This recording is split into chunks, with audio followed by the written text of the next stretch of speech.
Well, another magnificent batting performance by the Indian team here. They have piled up 247 for 9 in the fifth and final T20I against England at the renowned Wankhede Stadium. Yes, Priyanshu, it is the Abhishek show. It was because of his century that India could pile up a total in excess of 200 on a track which generally favors batters as far as the Wankhede is concerned. In a way, the Indian middle order batters couldn't really, do well. There was a time when England did pull things back. At one stage, it did look like that India might just, even go on to score 280, 290 or even in excess of that. But then some credit to England bowlers here. But overall, if we take a look at as far as the first innings is concerned, it does look like, it's going to be advantage India, even if, there is, due. 247 is still a stiff total as far as a T20I match is concerned. What do you think, Shashwat? I think just one thing that you didn't mention, and I think just one man who we should dedicate this whole mid-inning show to is Abhishek Sharma. It was absolute carnage, flamboyant batting, no shot that did not look top copybook cricket. It was absolutely copybook shots, and it was just an extension of those shots, and he just timed them to perfection. The conditions were definitely really good to bat on, but that has been the case all throughout the series. We haven't seen the batters destroy the bowling attack the way Abhishek Sharma has actually done. We were expecting this throughout the series from Indian batters, from English batters, but that wasn't the case. But Abhishek Sharma has finally done that, what we were expecting all throughout the series. But Gulati said it was just absolutely amazing what we saw, and this is exactly what we have been talking about. This is exactly where T20 cricket is heading towards, and that's Abhishek Sharma, exactly what he did. We have heard about this inside the team. There is this mindset that every ball needs to be attacked no matter what the result is. Yeah, there will be days when you will end up losing the game because of this approach, but on days when this approach is working for you, more often than not, you are going to breach that 200 mark, and that too by a margin, and you will have batters scoring the kind of knocks that we have seen from Abhishek Sharma in this game particularly.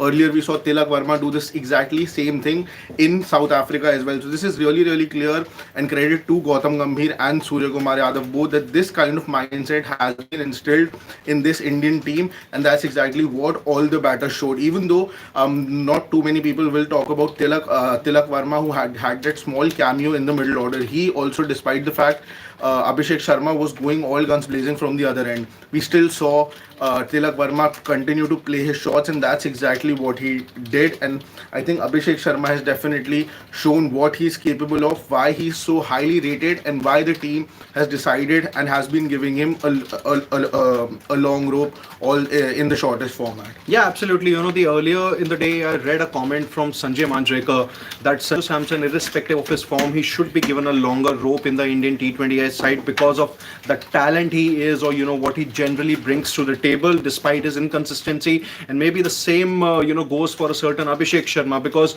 since the time he has made his T20I debut against Zimbabwe, there has been a lot of ups and downs. In fact, there have been more downs than ups. But with all the 250 or 200s, now one against Zimbabwe and now one against England here, against a good attack, and the 50 that he scored against South Africa, overall it has done, he's basically doing good for himself as far as securing a place in the Indian T20I side goes, because it is going to put a lot of pressure on Sanju, and for that matter even Shubman Gill, who would once again be vouching a return to the T20I format once Champions Trophy gets over. There is going to be a time when Shubman Gill would want to play more of T20I cricket so as to secure his place back in the T20I team. So yeah, in case of Abhishek, definitely doing well. This big century is going to do wonders. In between the innings, he did slow down a bit because there were wickets falling from the other end, and at the very same time you would wanted to make sure that you do get a total in excess of 200 or 230.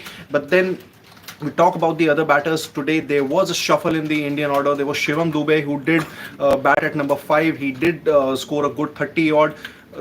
Hardik Pandya couldn't really do well. So was the case with Rinku Singh. He has also had some kind of a lean run in the T20I team. Even Akshar Patel, he couldn't provide that late blitz, that was needed of him at the number 7 or number 8 position. So overall, still a good batting display by India. You could have probably asked a lot more from the middle order batters, but then, a word on England's bowling, or in fact, before we get to, England's bowling, a word on Sanju Samson. 5 in 5 now. Yeah, I think we will have a longer discussion on Sanju Samson once we we go into the post-match show once we have a longer discussion there. But just before we move past Abhishek Sharma, I think two things that really make him different and why he is considered to be that X factor in this Indian team is, see, there are too many batters in T20 cricket that we are seeing now in today's day and age. It's very normal to play at a strike rate of 170, 180.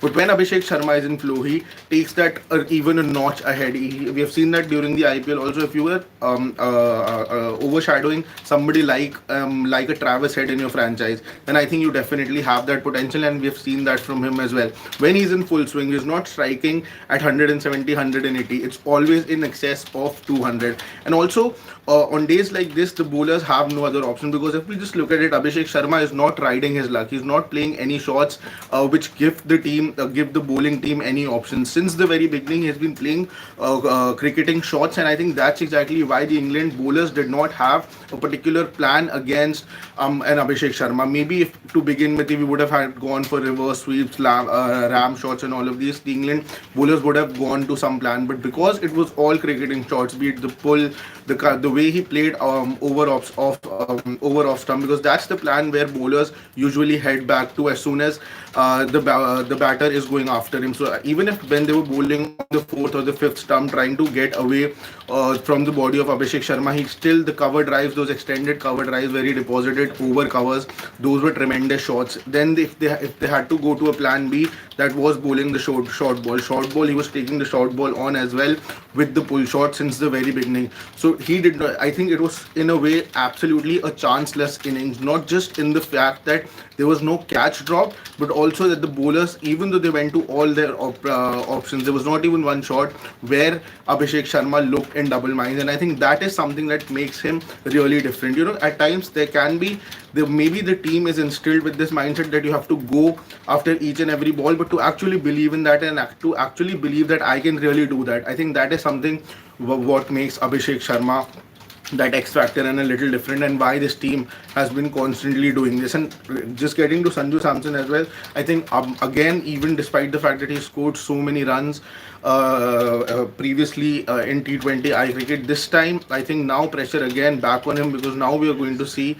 as soon as Yashasvi Jaiswal comes, you cannot be going past an Abhishek Sharma now in this lineup. And also Shubman Gill is somebody who's waiting outside at this point of time. So Sanju Samson again, despite the fact that he got so many runs in South Africa, again in India also, before coming into this 5-match T20I series, I think he will be feeling the pressure again, and plus not even being considered in the Champions Trophy. So things aren't really going well as far as Sanju Samson is concerned, but we will have a longer discussion on that in our post-match. So I think before we just get to a couple of comments, there is an update that Sanju Samson is not going to keep wickets in the second innings. I think it's because of the blow that he suffered to his finger during the opening over of. Rana going to come and bowl?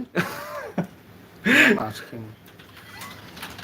No, Harshit Rana is not even a part of this T20I. He wasn't even last time, no? Yeah, but I think we are past this discussion now. Yeah, it is going to be Dhruv Jurel who will take wickets, who will basically keep wickets in the second innings. I think Sanju has injured his finger, that with the blow he suffered in the first over of the India's batting.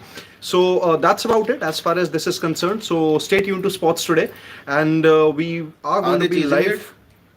I don't think so. I think India is winning this, and India is winning the series 4-1. What do you think?